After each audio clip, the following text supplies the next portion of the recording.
दोस्तों, आपने इस कहानी के आगे का हिस्सा मेरी पिछली वीडियो में देखा और सुना कि कैसे एक माँ अपने बच्चे की हालात के लिए खुद को जिम्मेदार मानते हुए चिंतित रहती है। तो आइए जानते हैं आगे की कहानी के बारे में। जीवन में संघर्ष से गुजरना ही पड़ता है। खैर, मुझे एक बात समझ में नहीं आई कि क्या एक झूठ की भी इतनी अहमियत हो सकती है। आखिर झूठ तो झूठ होता है ना।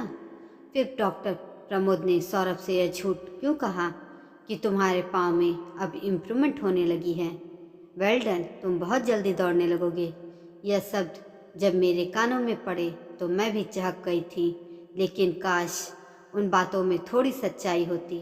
डॉक्टर प्रमोद की बातें सुनकर मैं भी एक बार सन्ने रह गई थी और खुशी के मारे पूछ बैठी थी, क्या सच में सौरभ चलने लगेगा?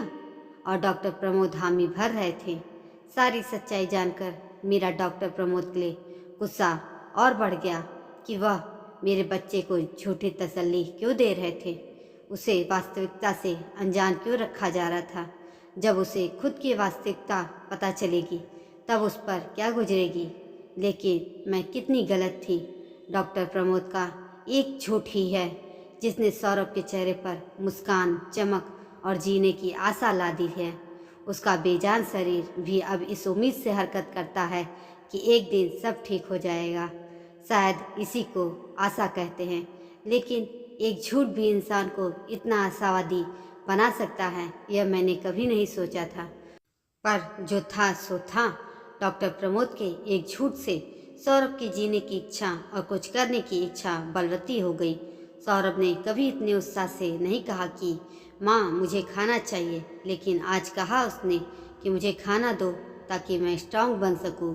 आज तो ऐसा लगता था जैसे बसंत आया हो।